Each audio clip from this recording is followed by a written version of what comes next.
Okay, I think we're gonna go ahead and get started. Thanks everyone for joining us for discussion on building our energy future. This is the third teach-in of the People's Green New Deal series. My name is Nafis, and I'm a member of the Climate Change Working Group of Science for the People and the People's Green New Deal Issue Editorial Collective. I want to take a moment to acknowledge that I'm speaking to you today from the stolen and unceded territories of Massachusetts and Pawtucket tribes.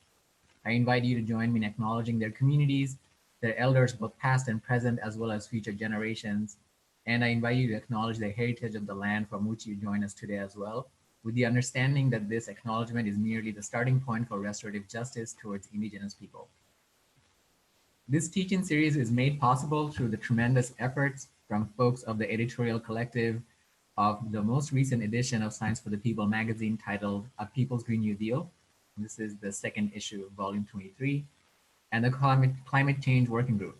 If you're interested in getting more involved with Science for the People activities, the editorial collective for a future issue of the magazine, or the Climate Change Working Group, please see the chat for links. There are also links in the chat to subscribe to the Science for the People magazine and order a print copy of the People's Green New Deal issue. This series is endorsed by the Democratic Socialists of America, DSA, and the DSA Nationwide Eco-Socialist Working Group. DSA is the largest socialist organization in the US with 75,000 members and growing. They're currently aiming for 100,000 members by the end of this month. Current organizing efforts by the DSA include Medicare for All, labor struggles, electoral efforts, and the Radical Green New Deal, which is based on the principles developed by the DSA Nationwide Eco-Socialist Working Group. We encourage you to check out their work and get involved if you can. In this teaching series, we'll be engaging from magazine contributors as well as other thinkers and activists on wide-ranging issues intersecting with the Green New Deal, covering labor, energy democracy, agroecology, art and design, as well as looking at international and indigenous perspectives. To stay updated on our teaching series, sign up at bit.ly/SFTP teach-in. Again, it's bit.ly/SFTP teach-in, and link is going to be placed in the chat. Today, we'll be hearing from organizers and academics on why energy democracy should be a cornerstone of a Green New Deal and how to get there. The energy sector is one of the largest sources of CO2 emissions and also a prime target for rapid decarbonization. However, the path towards decarbonization is fraught with fights against capitalist interests who are either opposing any meaningful climate action or greenwashing themselves at the expense of ratepayers. We are joined by 5 knowledgeable and experienced comrades who are working on transforming energy into a public good that is democratically controlled, decommodified, decolonized, and can be rapidly decarbonized. I'll introduce them one by one and give each of them 5 minutes to talk about their work. Then we will have a moderated discussion section for half an hour, followed by audience Q&A, and followed by a concluding remarks by the panelists. If you'd like to post a question, feel free to drop it in the chat. Finally, at the end, I'll invite each of the speakers to give a brief closing statement of key take-home lessons. And with that, we'll get started. Our first panelist is Anthony Giancatarino, who is a father of 3 and lives in Philadelphia in Pennsylvania. Incubated as a fellowship, Anthony has led the Just Community Energy Transition Project for the last 3 years, working with community partners to strive for anti-racist practices and community-driven processes in policy development, strategy, and collective governance to advance energy democracy and a regenerative economy. Previously, Anthony spent 7 years at the Center for Social Inclusion, working with community organizations on policy strategies to achieve racial equity in energy democracy, food equity, and transparency, participation, and accountability in governance. Anthony, the floor is yours. Great. Thank you so much, Hafiz, and everyone from Science for the People. I had a deep honor to get to co-write an article with Denise Fairchild from the Emerald Cities Collaborative on this topic, which many of you probably have read. So I'm super honored to be here in the space. Again, I come to you all from Philly, Pennsylvania, which is on Lenape land, to bring into the conversation whose land we're on. And I just have a brief thing to share. So I got into the energy democracy space while I do believe in climate crisis that is happening, and I do love nature and caring for the environment as a Catholic, and just thinking about stewardship.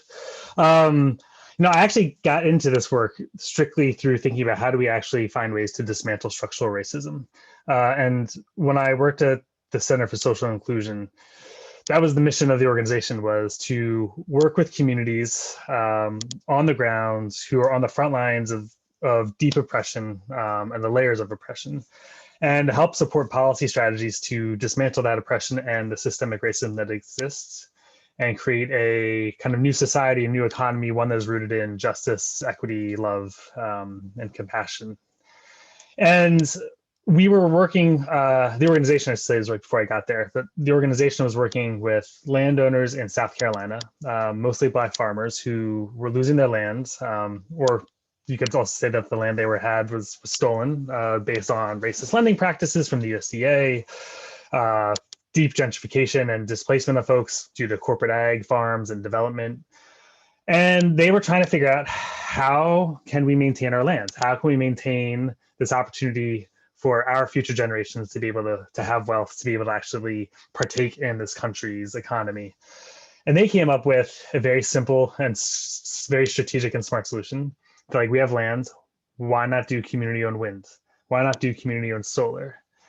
I was interning at CSI at the time, and our boss, Maya Wiley, came back and she's like, this is a really brilliant strategy. I don't know how to do with it. I need people to research. How would we make that happen? And that was my first foray into the energy space as an adult, outside of just like flipping on the light switch. And in that work on that research, it became very clear that one of the most racist systems is the energy system. And one of these, and it's by design. And we have this energy system that people of color, particularly Black and brown folks, who have been dealing with energy burden, can't afford necessarily the level of income to be able to do solar panels, don't have the level of income to be able to do retrofits and energy efficiency programs. And there's a huge disadvantage on this transition to take on the climate crisis, where frontline communities of color were being left behind by a system that is deeply undemocratic and deeply top down, and meant to be pushed off to the side, meant for us not to think more beyond that light switch. So that's actually how I ended up in this space. And for the last 10 years, I have been working with grassroots communities in Philadelphia, in Pennsylvania in particular, and then also along the Gulf, South, and across the country, to think about, how do we actually advance energy democracy, and what does that mean? And so for some communities, it means actual ownership of energy projects. For some communities, people, especially working with some folks in the Navajo Nation, energy is not something that's meant to be owned. It's more to be governed, and it's more to be shepherded and like held as a commons. So for other communities, it's also about, how do we control, or how do we create space and opportunities for people to be able to govern in the culturally appropriate ways, in ways that are respecting the sacred. And for other communities, it's really more about like just having real clear transparency and accountability in the decision-making process of where their energy is coming from, how it gets delivered, who is left behind and who's not left behind. So we went into our article, Denise went into a little bit into why for the Green New Deal this is really important, is you have potentially trillions of dollars coming into climate infrastructure. Even with a potential Biden administration, it may not be Green New Deal, but it may be climate infrastructure. How those resources are moved and invested in is of critical importance. And we must be prepared for communities to feel confident and empowered and emboldened to be able to understand how that money moves, where that money should be invested in, and how can they actually take more ownership over the energy infrastructure that's in their daily lives. We no longer need coal, oil, gas. We don't need these massive sites of concentrated extraction. The energy is around, and it should be democratized. So I'll just close with the tool that I'll put in also in the link. And I just have just to share a quick picture of this on a slide. So with Denise and I worked together to develop an energy democracy scorecard. And this is our hope to create a tool that allows people the opportunities to actually figure out, like, where are we along the spectrum?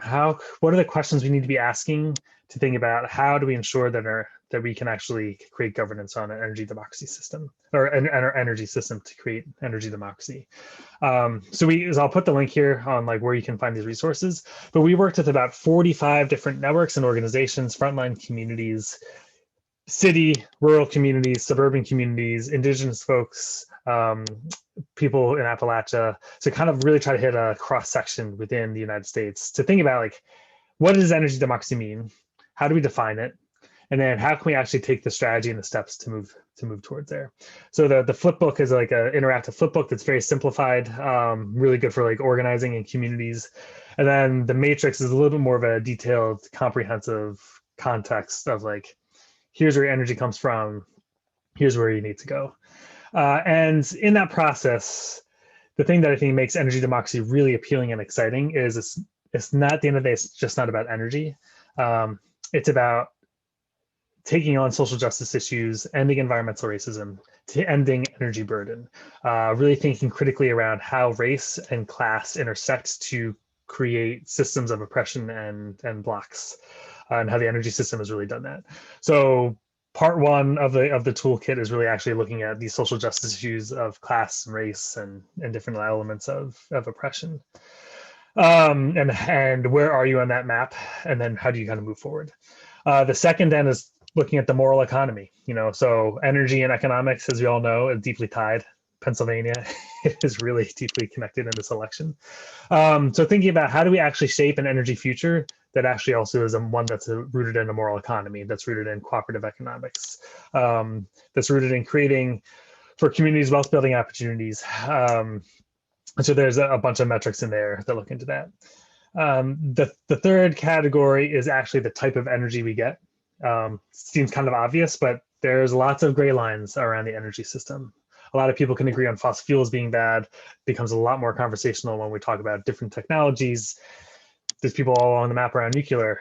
There's people all around the map around biodigestion. So it's like we try to help folks be able to understand those lines within the types of energy system you get. And then the fourth is the governance itself. And so really giving folks tools and insights on who has control over the energy system in your communities, what are the levers of power that we need to influence to shift, and then kind of what are the ideal models of types of governance strategies that you can implement to get to energy democracy. So that is kind of a snapshot of that tool that we have out, and are hoping that people can get to use over the next year or two as a Green New Deal, or the efforts for a Green New Deal, move forward, so that we're centering social justice, moral economy, renewable and regenerative energy systems, and a governing structure within that process. And with that, I will stop my screen and turn it over.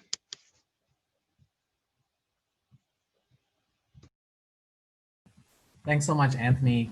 We look forward to hearing more about the JCET and also the Energy Democracy Scorecard and how it applies to the other campaigns in the US or abroad. The next panelist is Shauna McKenna. Her pronouns are she, her, hers. She's a member of the Democratic Socialists of America's San Diego chapter, where she's a co-chair of the Public Power San Diego campaign. Public Power San Diego is a coalition of left and progressive organizations demanding San Diego's transition to publicly owned, publicly managed energy utility service. Shauna is also a member of DSA's Green New Deal campaign committee. Shauna? Thank you, Nafis. And I'm excited. I'm going to be drilling down with kind of a case study campaign on the fourth point that Anthony raised. That's going to be on the scorecard, governance. So I'll start off with some background on what's going on in San Diego with our energy service. It's provided by SDG&E, which is a subsidiary of Sempra Energy, a company whose core business is storing and transporting liquid natural gas. The conglomerate started utility operation with its acquisition of SDG&E in the late 90s and quickly moved into the natural gas business, creating a competitive advantage with its corporate vertical of storing, shipping, and combusting natural gas through its utilities. As we in San Diego have seen it over the years, they're not going to let go of that business model without a fight. They've been adding utilities and increasing their investments in liquid natural gas infrastructure in the Gulf Coast, Mexico, and South America at the same time as activists have been pressuring them at home in San Diego to transition to renewables. So when DSA learned that our energy franchise agreements would be ending in early 2021, we rolled into motion. First, we needed to do a lot of internal education. The grid is complicated, the regulation is complicated, and it's a long history. We needed to be able to talk in very clear, plain terms about why continuing to get our energy from an investor-owned utility would be bad for San Diego, even though we have community choice aggregation coming online. Materials generated by other DSA campaigns, such as in Boston and New York, were a huge benefit. For a while, our campaign was pretty quiet due to the pandemic. The city's Environment Committee adjourned for 4 months straight.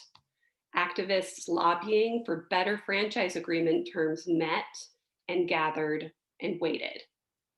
Then whiplash fast, a report by the city's consultant was released recommending new terms for a franchise agreement.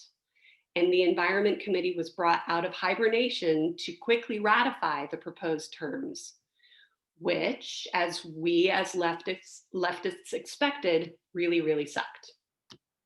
So our campaign mobilized. We were calling into city council meetings. It's much easier than physically leaving a workplace to drive to City Hall. So we were able to line up a couple of dozen callers at the first opportunity for public comment. And that drew a lot of attention.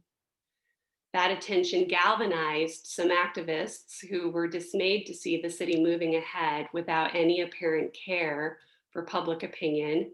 And groups like the NAACP and San Diego Democrats for Environmental Action came together in a coalition to press for a transition to public power.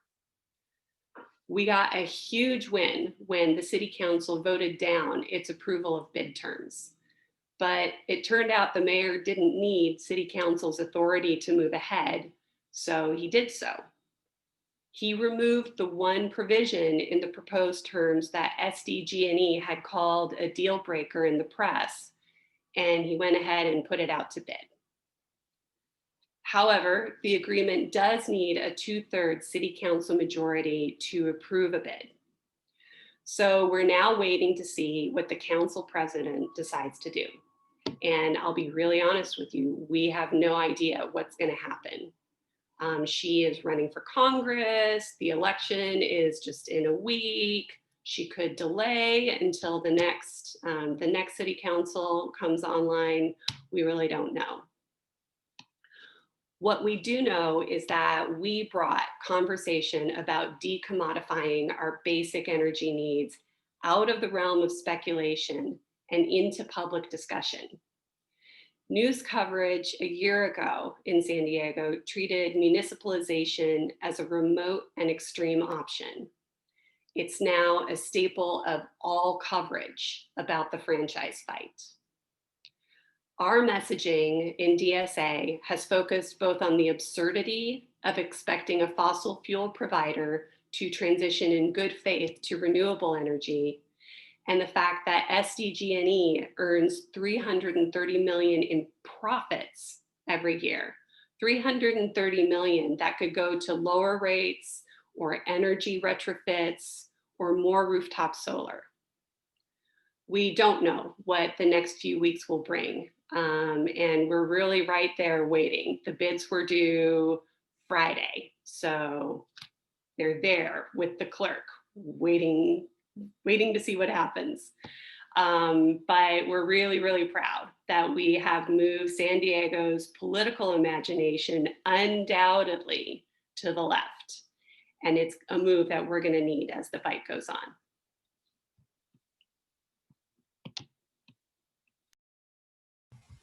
Thanks so much, Shauna. Hopefully, we are all connected in our struggles, and we can provide you some input. I'm definitely looking forward to what's happening in San Diego, because I feel like a lot of the times it helps to know what's happening in one area to be able to implement what we learn in other areas. Um, yeah. Our next panelist, Dr. Victoria Pelissers. Victoria, please correct me if I said your name wrong.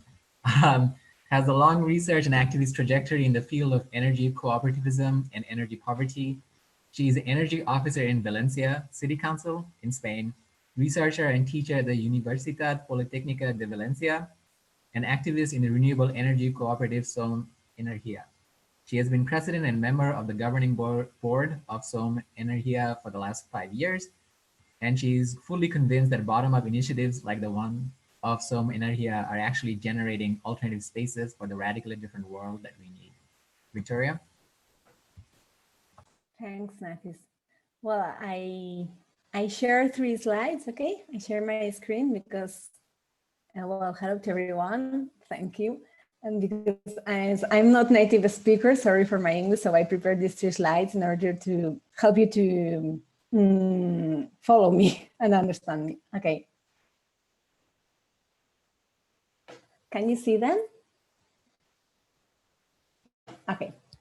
Okay, so thanks for inviting me to this so exciting and I'm very happy to participate in it. Thank you so much. In my case, I'd like to introduce you our case, to introduce you Som Energia in Spain and how we are doing to mobilize people-led energy transition and which are our main challenges and tensions and so on, just in 5 minutes. So Som Energia is an energy consumer co-op. We are more than 68,000 members. We were founded 10 years ago. And we have experienced a very, very fast growth, the fastest in Europe. So now we are one of the biggest energy co-op in Europe, renewable energy, obviously. So we work in 3 pillars. On one side, on the commercialization, we supply renewable electricity among all the country. Although we are we have an equal presence, we have more presence in some areas than others, as you can see in this map. We also work on the generation side. We develop new renewable energy projects owned by our members from the cooperative. And the most interesting side is we work also on energy activism through what we call local groups. Local groups, we have more than 60. You can see them, in this map.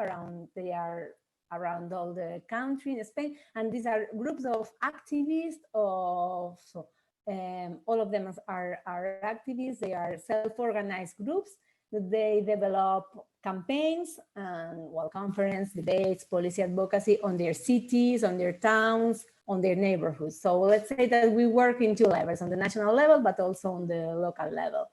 And our main challenge now is how to maintaining this scaling up because we are getting bigger and bigger, how we do to continue increasing, but without losing our values of participation and self-organization. This is one of our main challenges. So some of the things we do, well, all the commercialization activities and in all the generation projects we do, we try to develop innovative schemes where the common and the collectivity are always at the center. For example, for bigger projects, we obviously develop them through collective investments and decide where to install them around the country. We decided through participatory processes, or for smaller projects like domestic installations and solar roofs. We also develop them through collective purchases and management, which means that, for example, in one town, we gather together 50 families and we develop at the same time the 50 installations, and all the 50 families are who take all the decisions that had to be taken. Well, these are just 2 examples. And obviously we have done a lot of work and improving our qualitative democratic process in terms of our internal governance. How do we do?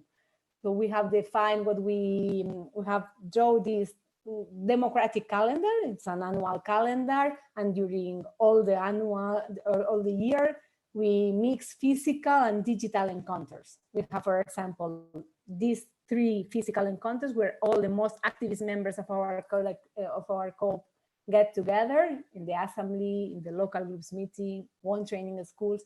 But all these encounters are connected during all the year through digital debates. We have developed one own platform to centralize all these debates. Well, these are just some ideas. We have just 5 minutes to show you how we are doing to face that impact.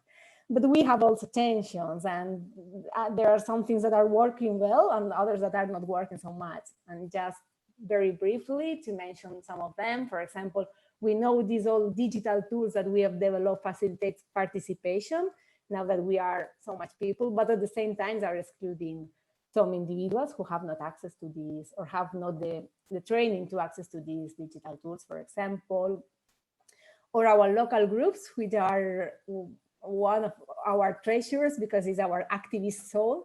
They have emerged spontaneously, they get self-organized, they decide what they do in their own cities.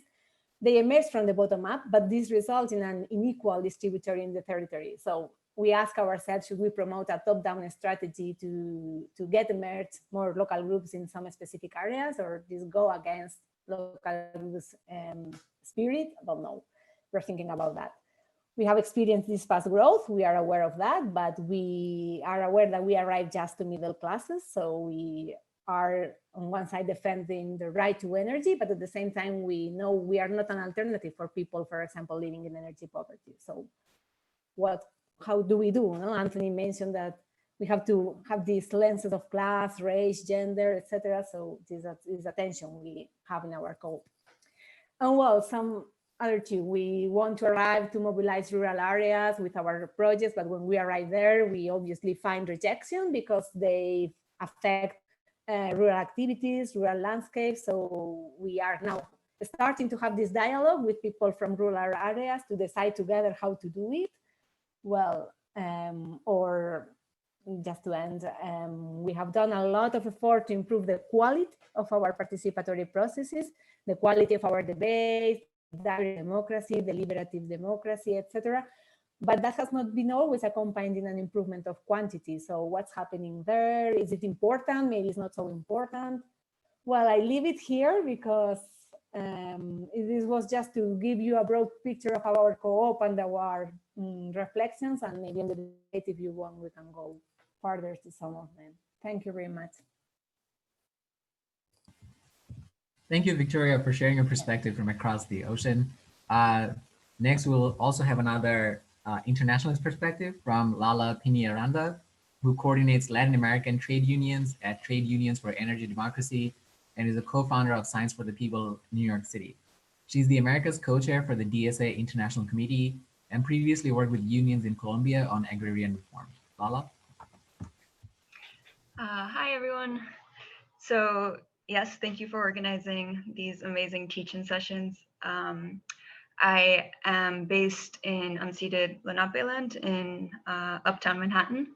And I guess I started energy democracy work, working with agrarian unions in Colombia and sort of seeing how the demands for agrarian reform were tied to larger systemic trade, climate, governance demands, and how it required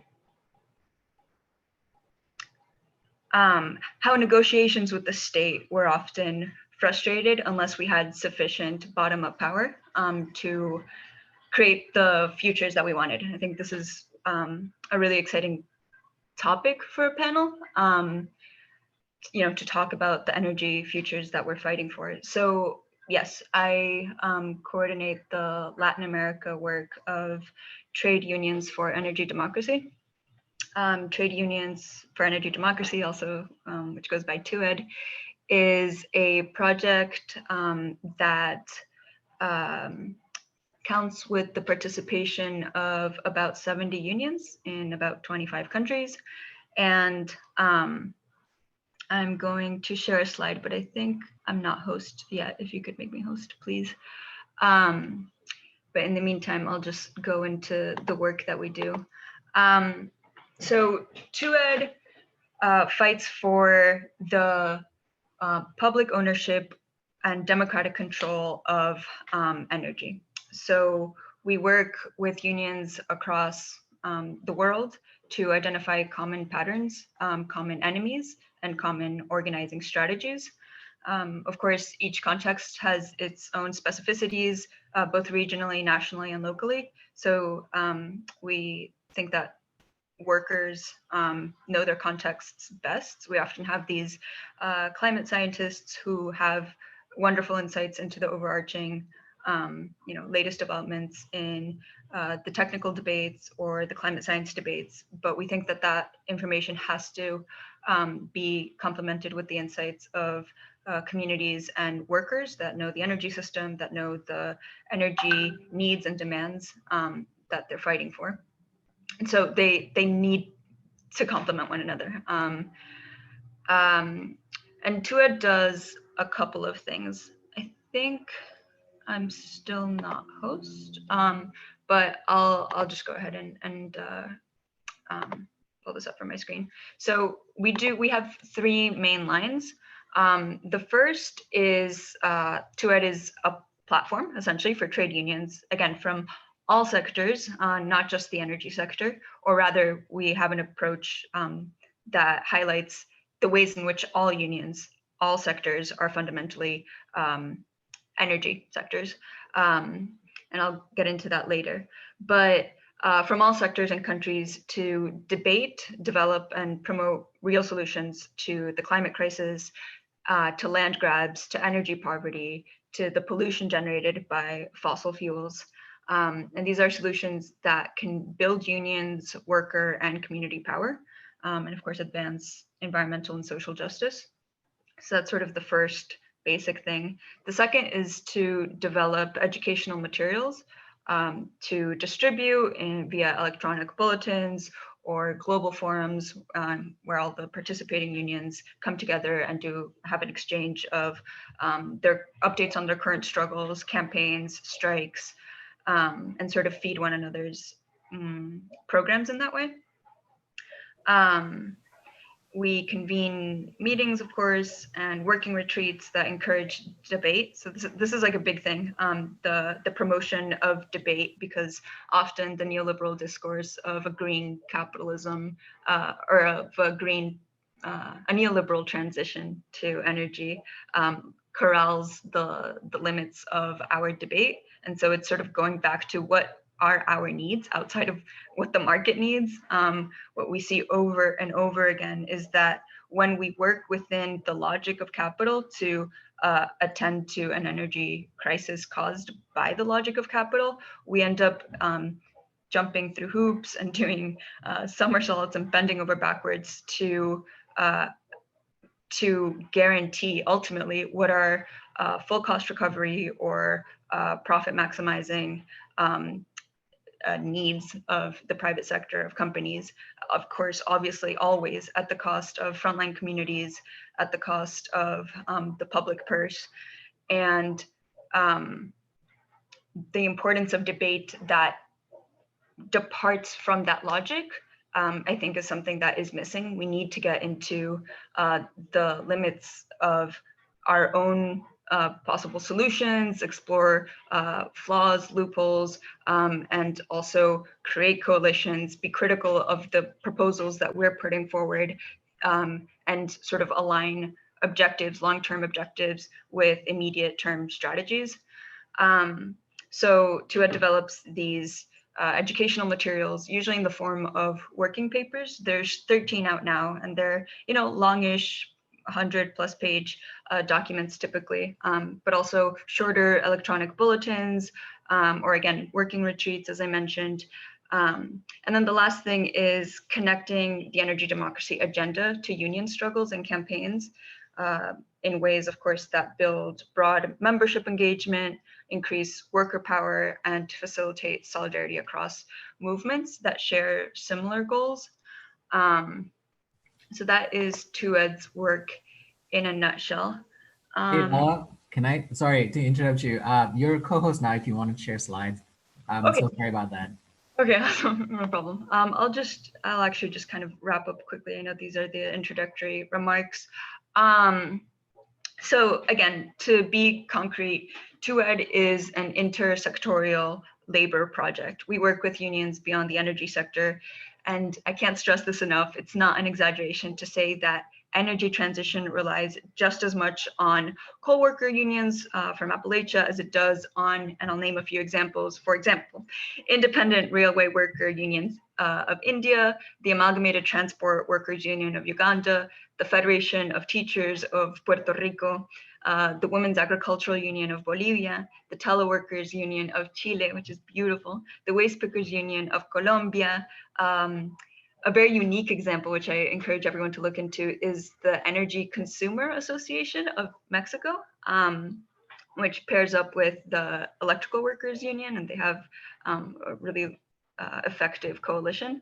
Car part maquiladora workers on the US-Mexico border, indigenous undocumented migrant farm worker unions in California, super powerful, especially now under COVID, leading strikes. So in other words, because energy traverses all aspects of our lives and market, strategic alliances to win our energy future must also traverse all sectors. Again, healthcare, transport, education, agriculture, communication, of course, the informal sector workers, gig economy workers.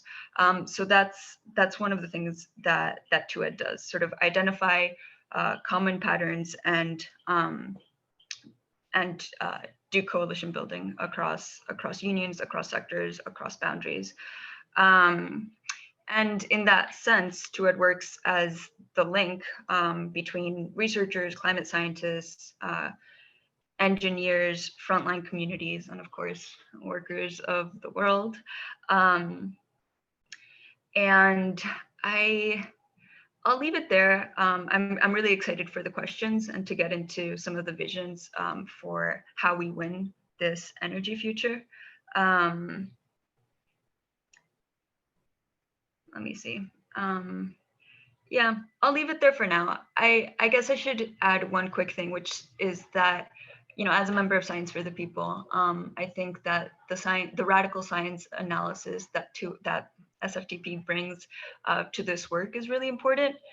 We have to understand ourselves, whether we're climate scientists or engineers or carbon miners, fundamentally as workers.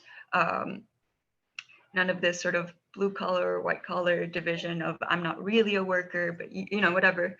I think a critical component is understanding our interests as workers as fundamentally tied to the interests of other workers. So it's not just bettering conditions in our sector. It's not just creating a just transition that ameliorates the conditions in our specific mine or whatever, but seeing the just transition as one in which every single worker in the world has a stake in.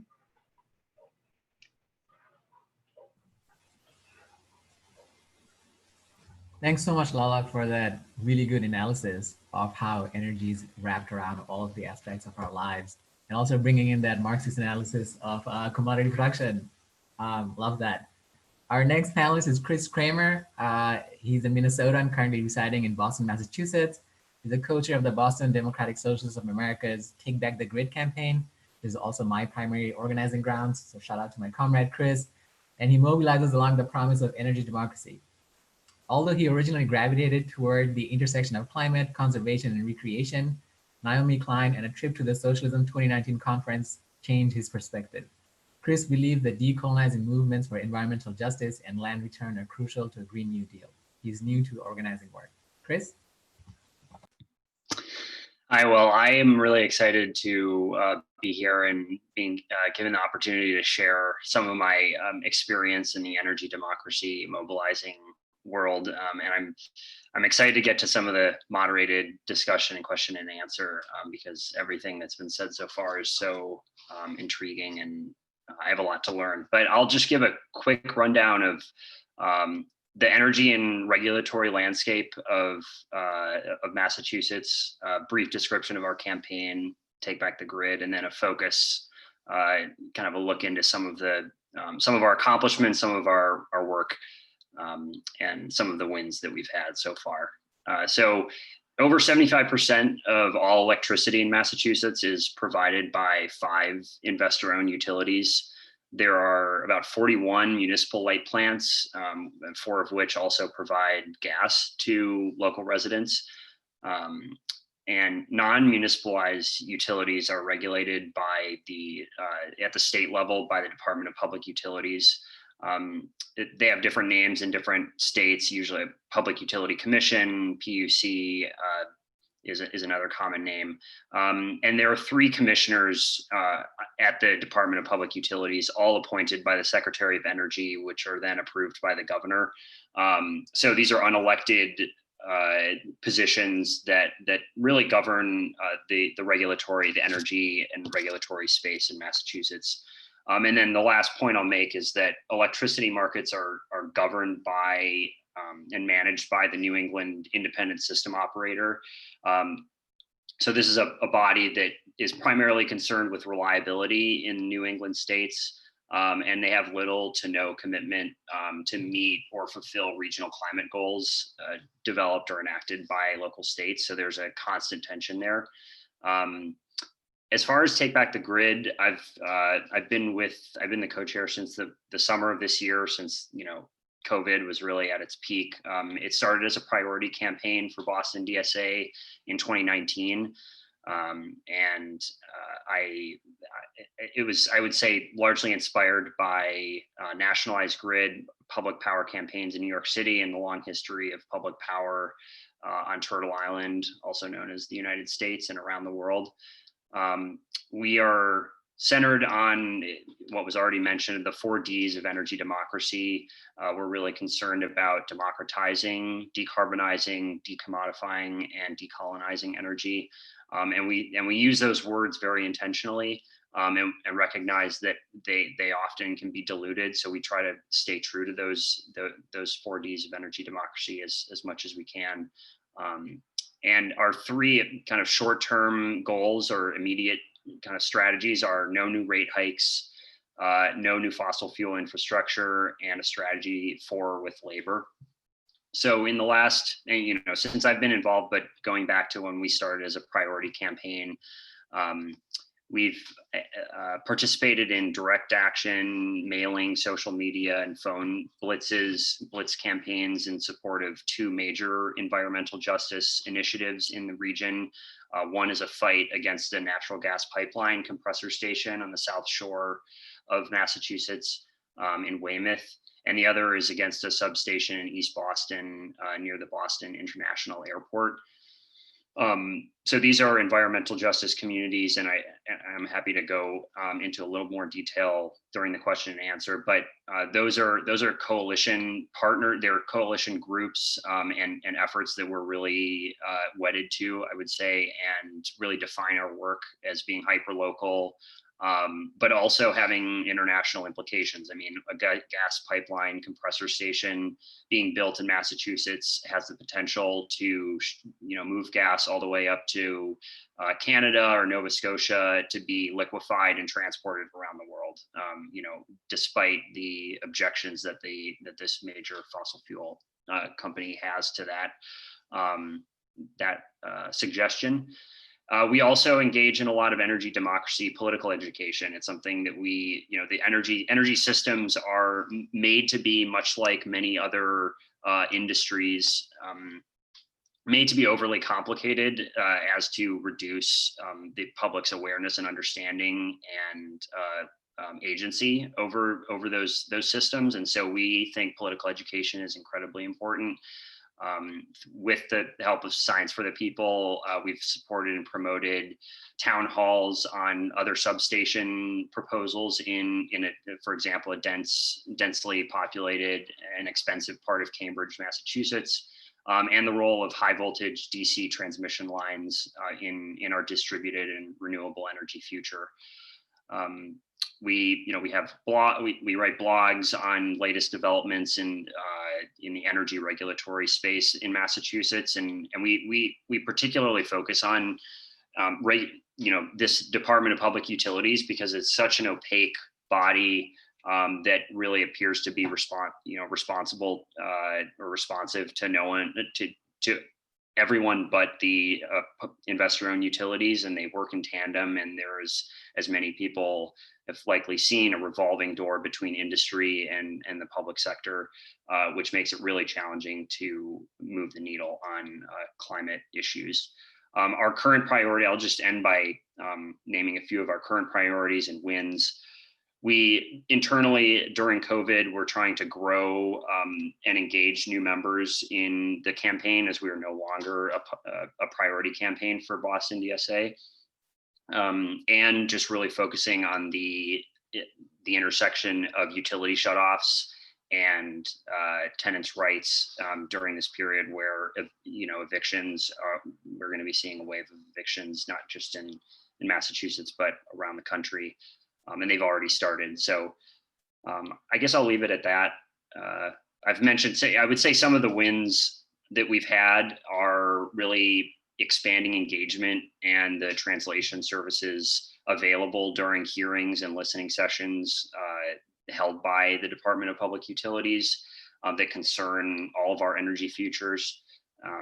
And just some of the delays that we've been able to force alongside our coalition partners in fossil fuel infrastructure, and just publicizing the rank illegitimacy of some of our regulatory bodies as they fail to actually enact the decarbonizing goals that are stated or touted broadly. So.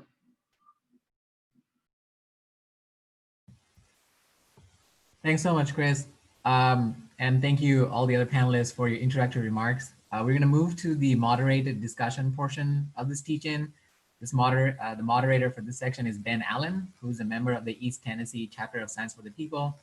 Since 2019, this SFTP chapter has been organizing the Tennessee Valley Energy Democracy Movement to fight for public power and against privatization of the Tennessee Valley Authority. He works as a federal contractor in computational systems biology research related to energy and environment. Take it away, Ben. All right, I've never been moderate about anything in my life, so this is a challenging position to be in here as the moderator. Cool, well, it was great to hear all those presentations, and yeah, just found a lot of resonance between some of the issues of y'all's work and what we've been working on here as well. So yeah, I guess Nafis has been very nice, so I'll play hardball and ask y'all the tough questions here and see if I can get some good answers. So we kind of heard about the energy future y'all are organizing to win and some of the campaigns. Some of y'all alluded to this next question a little bit, but I've been kind of trained to think about things in terms of building the strategic alliance to win on some campaign or on some organizing issue, where you're sort of identifying like the crucial constituency, the people most affected, the people most central to winning any kind of issue. So I guess I kind of want to hear about how you all think about the strategic alliance you're trying to build, and what links already exist, and what links do you have to build to assemble that strategic alliance. Victoria in her presentation was sort of alluding to that they're able to reach certain class constituency, but maybe struggling elsewhere. So yeah, wanted to hear a little bit about how you're thinking about that in terms of your own campaign. And so we'll take Stack here, I guess. So if you just want to write your name in the chat, then I'll call you on Stack. All right, Shauna. Cool, I am happy to dive right in. I'm not what's come up for us is that the big constituency that we as leftists want to go for first, labor, in winning a Green New Deal, has been staunchly opposed in our energy democracy fight particularly. That was the case in the earlier fight for CCA.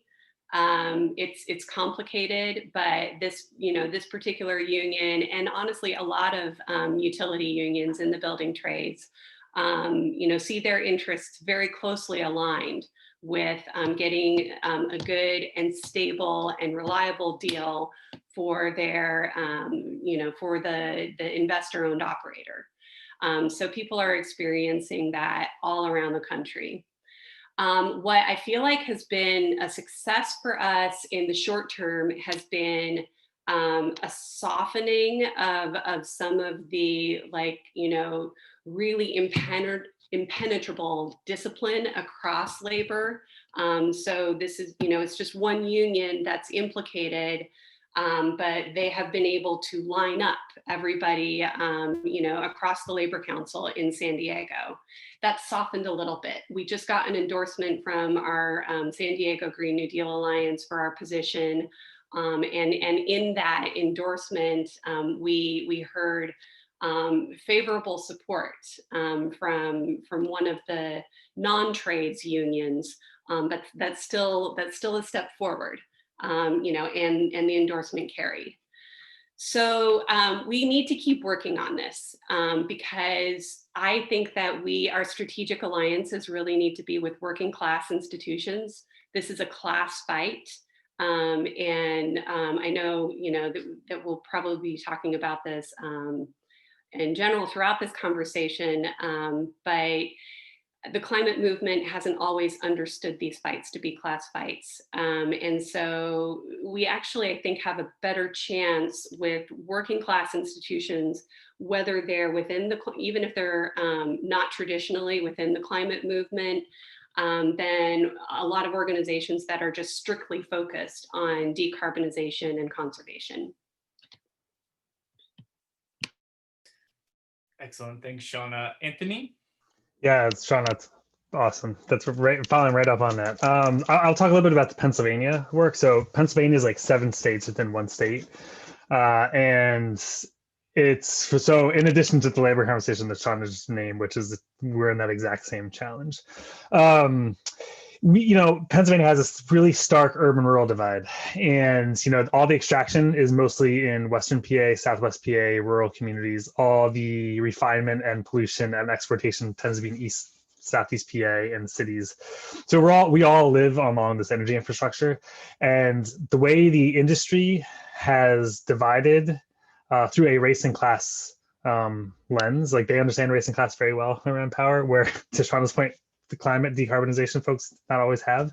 The industry does, and they've done a very good job of finding ways to divide to have political control at the state level. And so for us, we're thinking about like state policy is so critical in energy policy. There's a lot you can do locally, which is really important, but it's like state, investor-owned utilities control, the industry controls the economy. It's like it is all driven by state policy. And so we are working with I'm working with the Pennsylvania Climate Equity Table, which only has 2 kind of EJ organizations there, and then the rest are actually economic justice, and racial and class like justice organizations that do a lot of good political work. And we've been building a process of doing political education, building solidarity among immigrant rights organizations, worker rights organizations, EJ organizations that cuts across that urban-rural divide so that we can actually see shifts within our elected officials at the state level so that we can actually move and shift policy. It's like a 10-year fight. We're in like year 2 of our 10-year strategy here, but that's the play because the industry controls those who are currently in office, and we're trying to like take them out.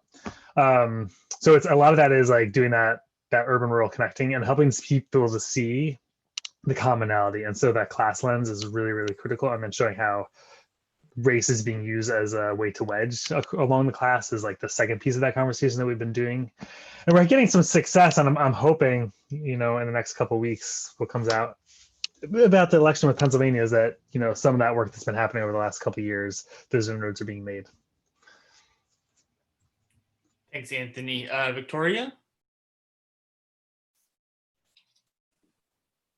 Yeah, well, I don't want to repeat, but Shauna and Anthony, I totally agree with with them. Well, in our case, I also think that it's very important to link alliance with other grassroots initiatives which are not mainly working on energy. Maybe they are working on, I don't know, shared mobility or agroecology or other, I don't know, other alternative coins, I don't know. But they are grassroots initiatives which are prefiguring an alternative way of living, an alternative way of production and consumption of goods.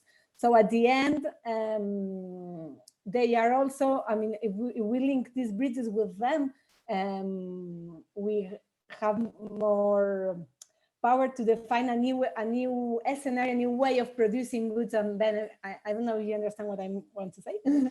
I mean, not just linking with energy initiatives, obviously, this is a natural alliance, but other strategic alliance with other grassroots initiatives, of course. And well, what this has been already said about link with, don't know, with this, to reach these people from maybe not the middle class, but from other status. And also in our case, it's important, and we're not doing now, it's important to start working with people from the rural areas, because at least in our case, all the model we've developed is very city-centered. But if we want to move towards a 100% renewable model, we need land to install all these projects. And if we don't want to install big projects because we don't want that, I don't know, we need to start a dialogue, at least in our case, with rural areas which is not present at that moment. Yeah. Great. Yeah, I appreciate all those points. And I'm going to just paste some slides and won't say too much about it. But, you know, in terms of like engagement with building trades and other, you know, unions that are operating within the existing infrastructure, you know, we've had some experience with this around an outsourcing fight that happened here in TVA recently. So I just put a few slides. Maybe you'll find something useful in there. But yeah, engaging with the CLCs, engaging with various leaders across, you know, labor in your town. You know, I think you'll find that people are more willing to talk than sometimes we might think they are, as long as you get them on the phone. So, you know, trying to make those linkages is going to be crucial for this kind of work. So let's jump to this next one here. This is one that I think about every day I wake up. So why do you think that the climate justice movement has struggled to make the scale of change that we need for our energy system? You know, it feels like certainly I've just in my lifetime have watched, you know, the climate movement go through several different kind of phases. And you know, it really is a mass movement at this point that is one opinion on the issue. It has masses of people out in the street. Yet we still find ourselves in this situation where the climate is getting worse, the environment is getting worse. So why do you think what do you think the primary challenges are, the contradictions are that have to kind of be overcome to make this change?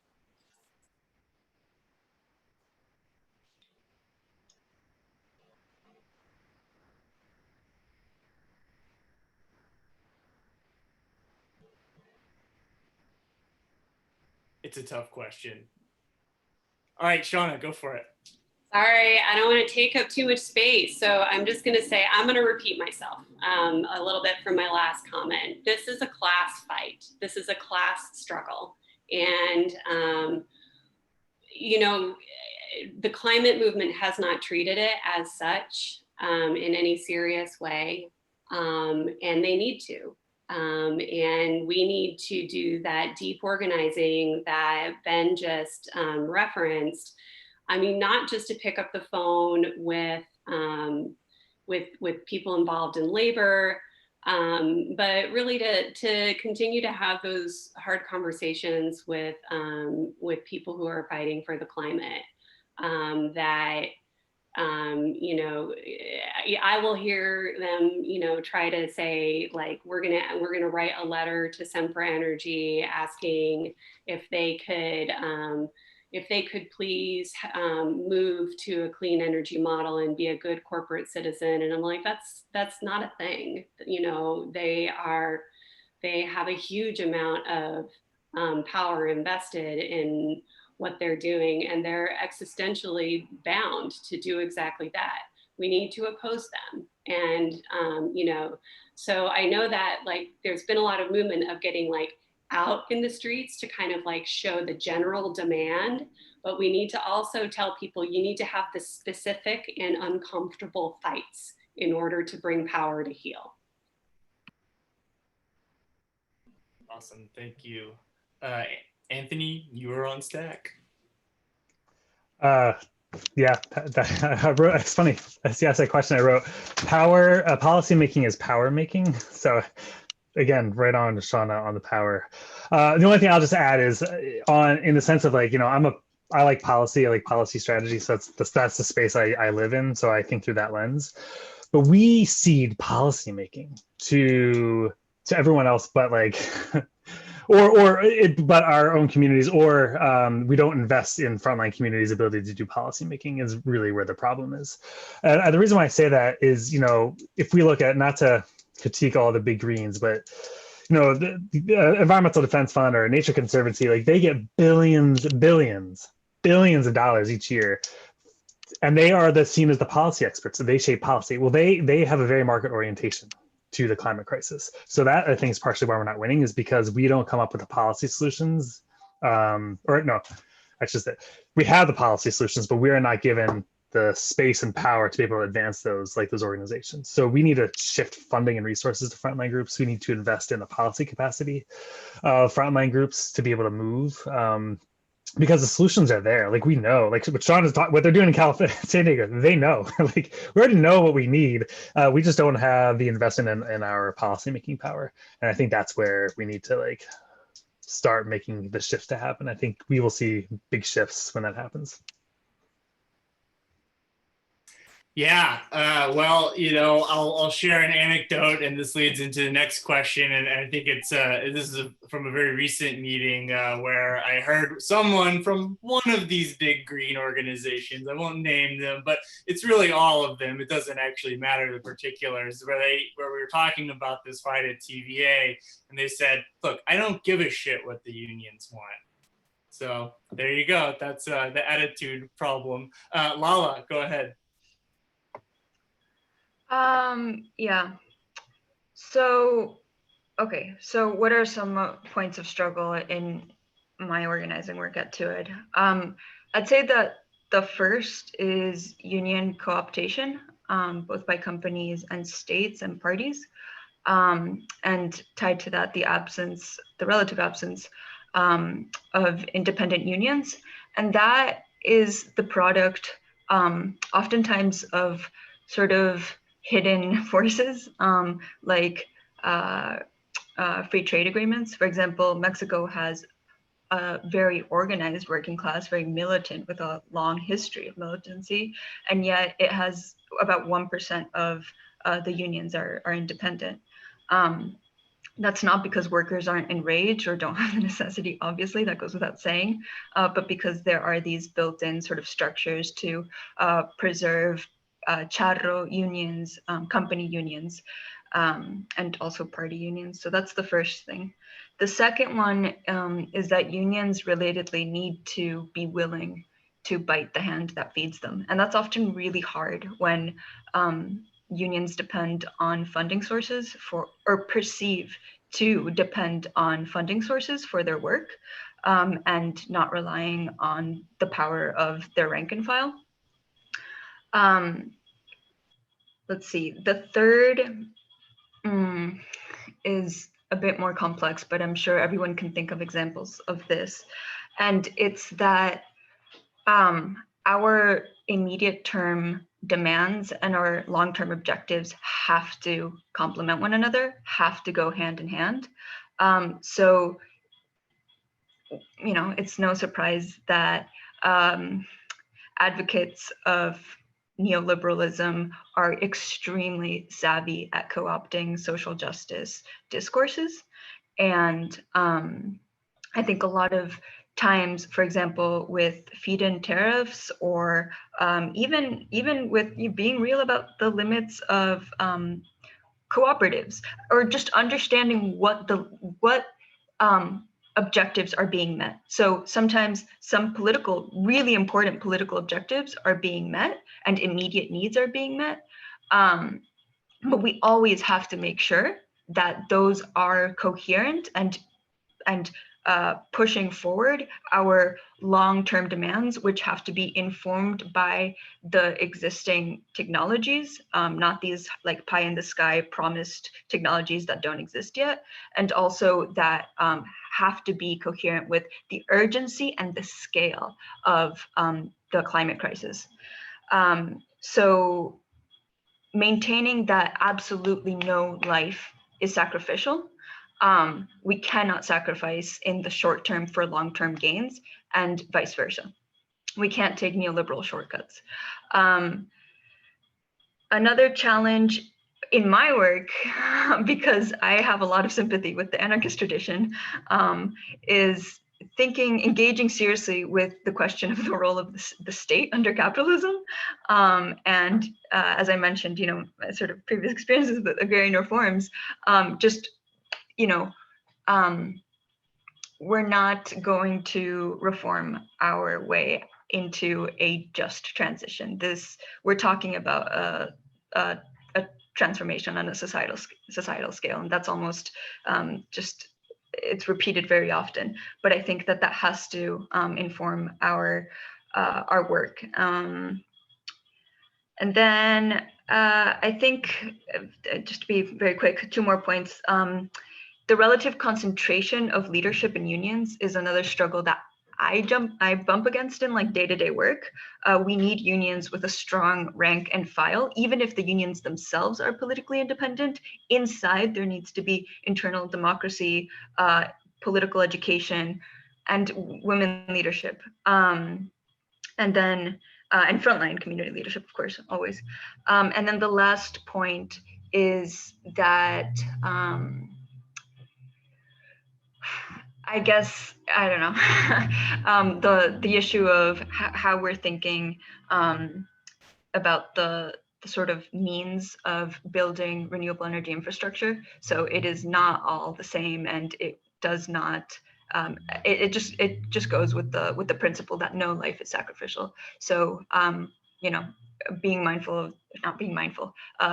opposing outright the violent extractivism that some of the renewable energy quote unquote solutions, false solutions, would imply. I think that the left has to operate with this principle that no life is sacrificial.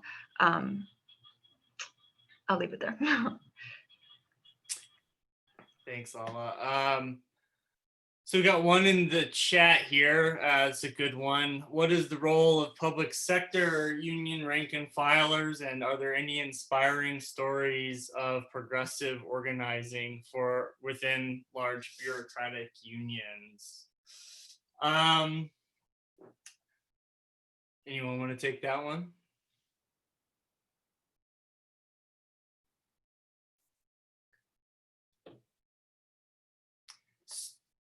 I'll take a stab at it, and maybe someone else can come back. Yeah, I do think, right, there is a huge opportunity within the framework of thinking about the Green New Deal and potentially large transformative policy demands. And you know, folks had already mentioned that, you know, there are increasingly some of these unions out there that represent public sector workers, like CWA, SEIU, that are kind of coming around to some of the major points of at least a major investment in our energy and environmental infrastructure, because that's public sector jobs.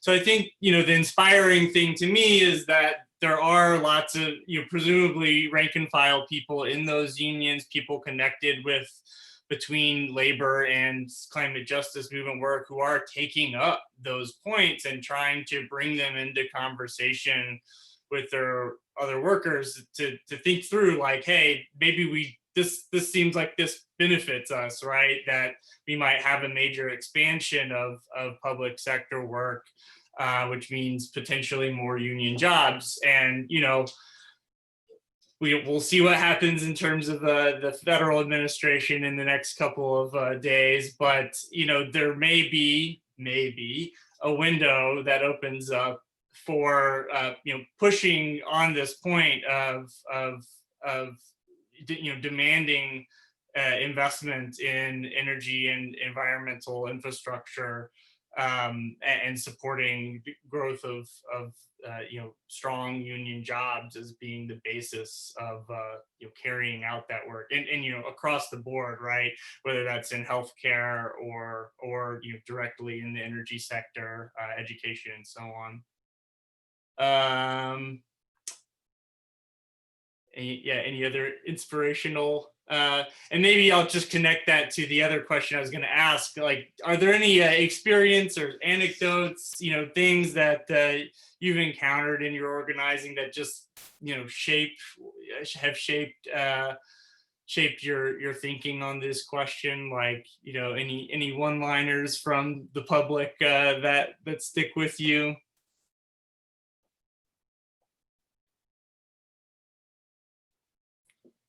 I certainly remember we were in Claxton, in the Claxton Community Center, because TVA was about to open up a new coal ash processing facility. And when confronted with the overwhelming odds of dealing with the TVA, this older woman just said, I think we need to riot and burn it down.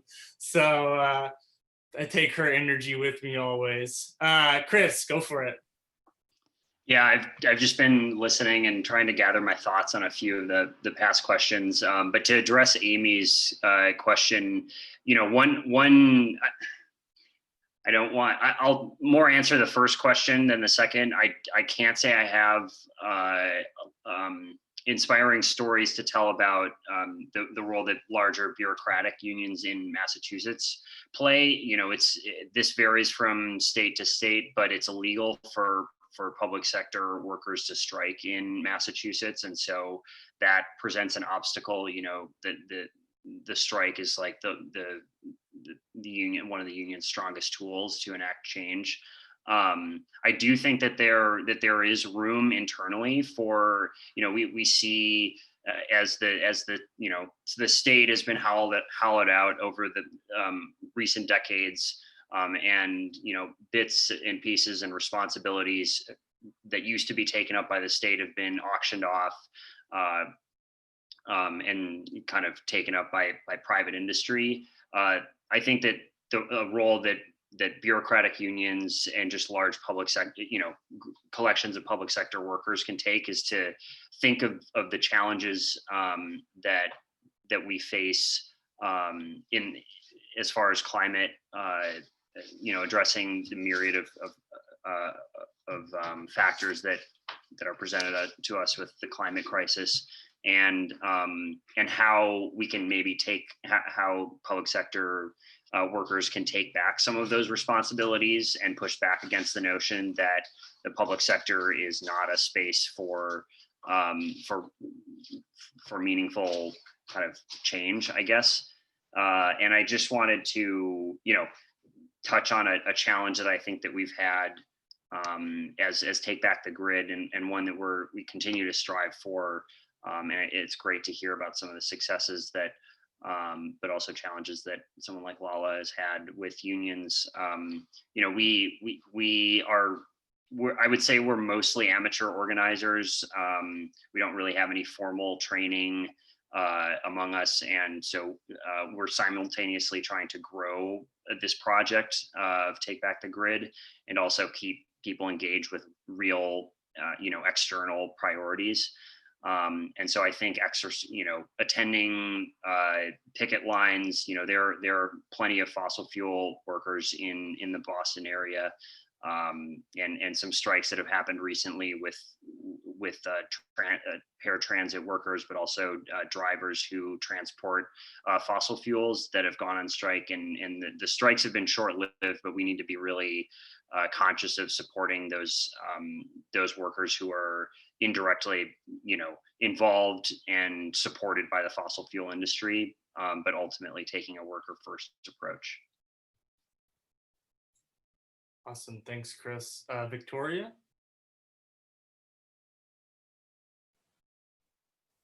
Well, my answer is very basic, but it's our true. In our case, was very, very important for us to start to appear as a cooperative.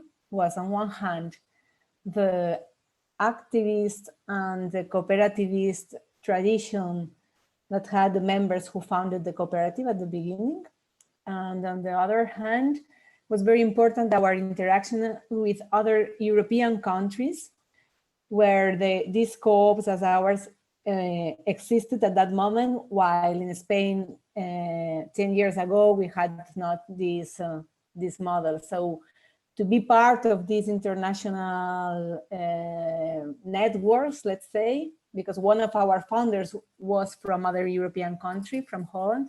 So to be part of these international networks was very, very important for us to listen to their inspirational story.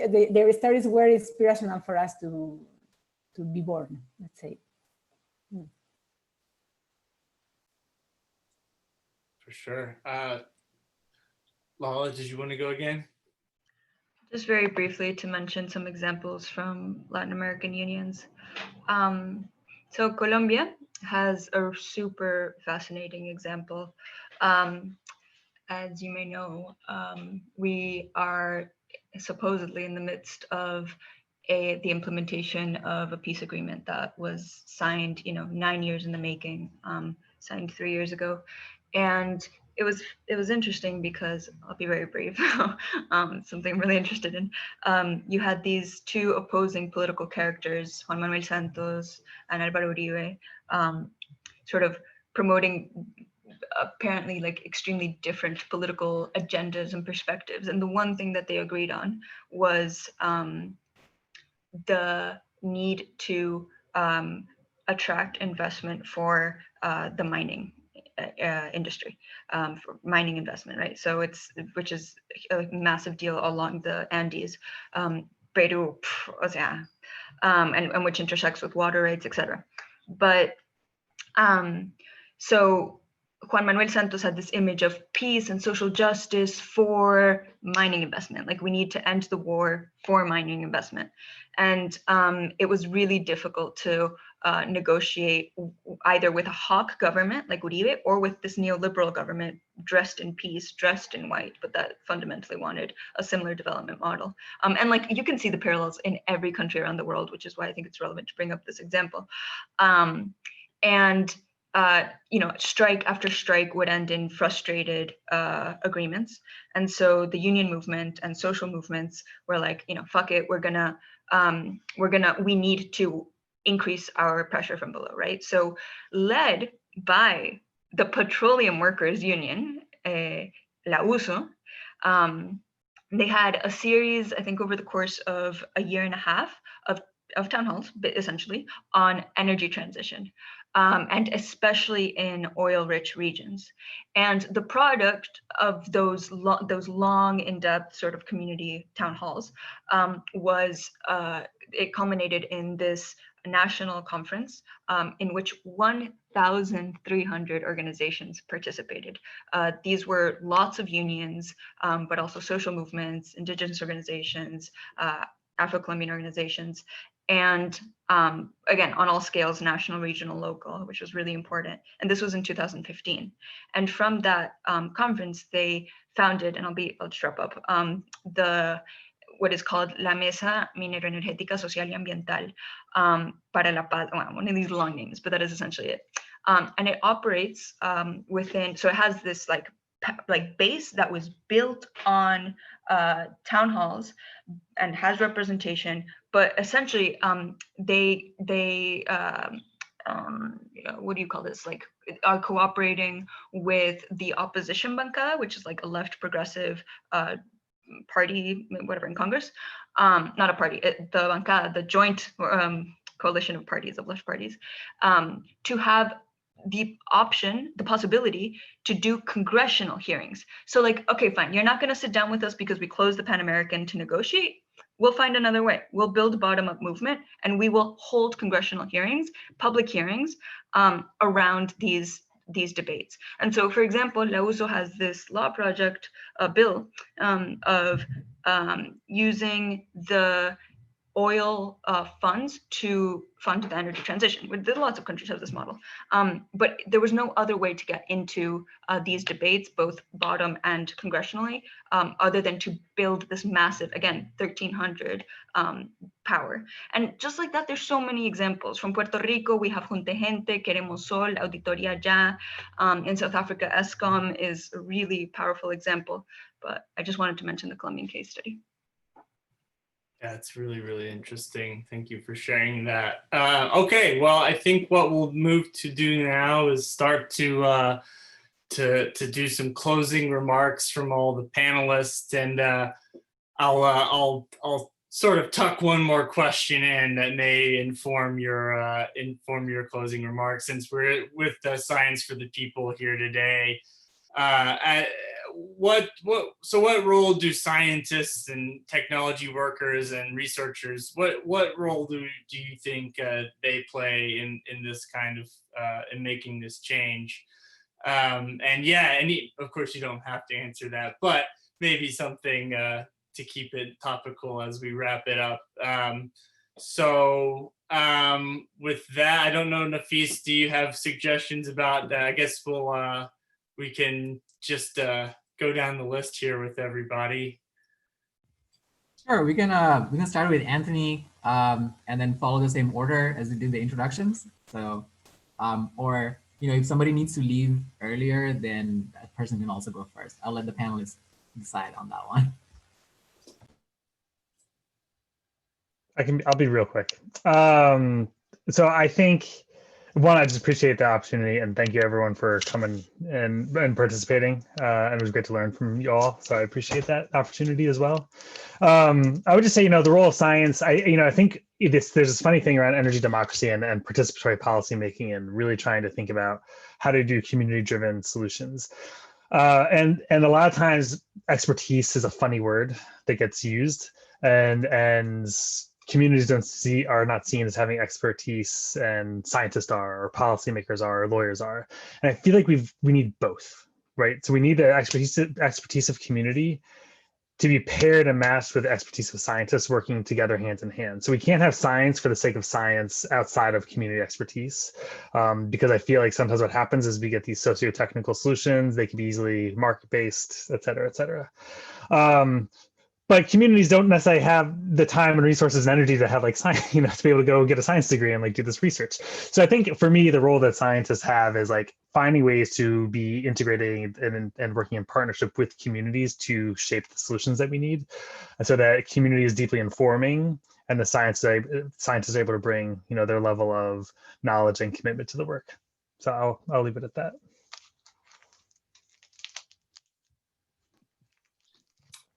Okay, cool. Shall I moderate myself into the role in the same order? Cool. I'm actually going to switch off my San Diego hat for my Green New Deal campaign committee hat. I would really love for everybody to expand and enlarge this fight by joining DSA. We are launching our national campaign. We have every intention of making it loud, strident, and militant. So that's my first request and recommendation. However, I do know, my day job is at a university. I know very well how busy scientists are. And so if being in a couple of organizations is daunting, my next ask is just as high a priority. Think about organizing your workplace. Think about how your workplace needs to be more democratic, whether you're in a university or in the private sector. Think about how you can consolidate your power with other scientists, so that you can challenge that power if you're in the private sector, and take a larger role in decision making. But also we need to challenge the university. So either way, the request is to fight. For sure. Victoria? Yeah. Well, I think precisely the role of scientists and researchers is to produce the evidence to show to the world that the alternatives already exist. And we've mentioned today a lot of them. Today, we've mentioned a lot of initiatives, campaigns, and alternatives to run to this new energy future we want. So I think our role as scientists or researchers is to produce that evidence to facilitate people to take side and to decide really which Green New Deal want, and to get engaged and to participate on these initiatives. Thank you.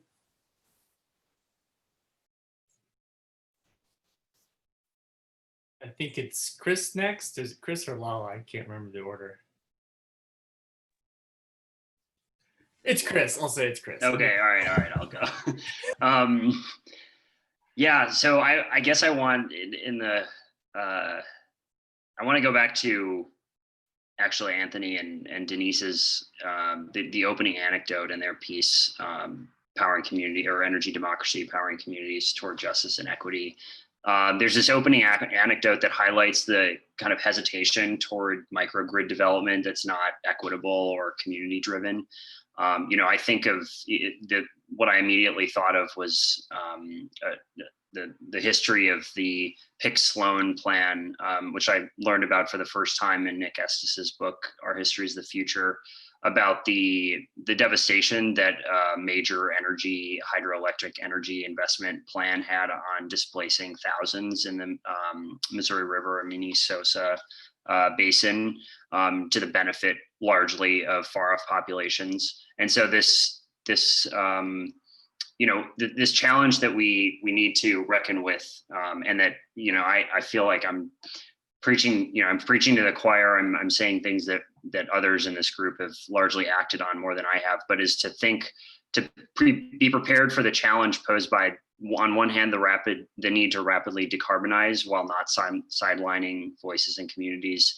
And so I think, or that are so often sidelined. And one clear example of how this has been accomplished or been a terrain for confrontation, and highlighting the contradictions of capitalism in climate justice, or that they pose against climate justice, is the substation that I mentioned in East Boston in my opening remarks. And so the Union of Concerned Scientists presented a distributed energy resources microgrid model that would provide a high meet most of the need or many of the needs of local residents, and eliminate as far as electricity, driven by rooftop solar, and eliminate the need for a new substation. And this presents a challenge, or I guess this directly challenges the centralized kind of utility model that we face in Massachusetts. And investor-owned utilities are simply not equipped and not interested in a distributed energy resources model. I guess that can change from state to state, but I just think about that specific example and how we can build off of it and really empower local residents to take and to address the question of the role that scientists and technologists play. It's, you know, the Union of Concerned Scientists provided this credible alternative for a community that needed one. And I guess the last thing I just want to highlight, because it highlights the need to decolonize our energy systems, is that the pipeline that is being built, or the compressor station that's being built to facilitate the movement of natural gas through a pipeline running up and down the northeast coast of the United States, is called the Algonquin Pipeline, and the Algonquin people are the native people of this area. And so it really shows how it's really disgusting how companies, and let alone sports teams and other entities have taken the name of colonized people and use them to kind of highlight or promote extractive industries. And so I guess those are my parting thoughts. Awesome. Thank you, Chris. Lala, I give the last word to you. All right. So I think, I think I'll close with the words from the, what was the article called? It was an article in Science for the People magazine by Helen Zhao. She says, a radical analysis must not confine itself to the business of critique, to dismantling dominant ways of thinking about the doing and making of science. A radical analysis must offer lessons for how to transform science in a revolutionary direction, how to remake science by and for the people, right? So that's the analysis that Science for the People brings. And to close out with like one example, so we identify a problem, right? We identify the climate crisis. We identify, for example, that, to pick one sector, the transport sector, is responsible for almost a third of final energy demand and nearly 2/3 of oil demand. We know it is responsible for nearly 1/4 of global carbon dioxide emissions from the use of fuel. We know that there are false marketized, i.e. market-based solutions. Like name the term, right? It can be public-private partnerships, it can be power purchase agreements, it can be, in the case of transport, TNCs, which fundamentally tend to undercut, in the case of the transport example, public transport systems and contribute to traffic congestion and increases of emissions, right? So it's, for example, the Uberization model versus public transport for all. So we know that fundamentally we need to ask the question to address these problems: what kind of world do we need to live in? What kind of transport system do workers need, want, deserve, and that addresses the urgency and scale of the climate crisis? So shout out to my sister who's here, who's an urban planner, and thinking about these things of how do we construct the built environment around the desires and needs of workers. So I think that we know part of the problem. We know that there are false solutions. We know some of the real solutions. And I will close with the words of Marx, because it's always useful to go back to that. I do think that when we build this world, we will need to prosecute fossil fuel owners for crimes against humanity. Quote, we have no compassion and ask no compassion from you. When our turn comes, we shall make no excuses for the terror. Thanks. All right. Cheers, y'all. Thanks for participating in this panel. Nafis, you got any last words? Yeah, Lala, that was such an amazing close. All I can think about is sending Rex to The Hague. I don't know if you guys have read A Planet to Win by comrades Pia Riofrancos, Danielle Cohen, Alyssa Battistoni, and Kate Aronoff. That's a really good book to read. Thank you, panelists, for your inspiring contributions and for joining us from all the different time zones. Shout out to Victoria for staying up on a Sunday night to attend this, and also for Shauna to wake up that early, because you're on the complete opposite side, right? Yeah, and thank you, Ben, for moderating and handling all the questions and putting in your own experiences, which is very valuable. So if this teaching has been of interest to you, please get involved with Science for the People or get in touch with our climate change working group on see what we're doing. The links are in the chat. If you like this and want to attend the future teach-ins, the upcoming one is on November 5th, 5 to 6:30 p.m. Eastern Standard Time or Eastern Daylight Time. I always get confused about those two, but it's at 5 to 6:30 p.m. And you can sign up with the Zoom link that's in the chat, or again, sign up at bit.ly/SFTP teach-in. So again, it's bit.ly/SFTP TEACHIN. I hope you all have a great day. Thanks, everyone. Bye. Bye, guys. Thank you very much.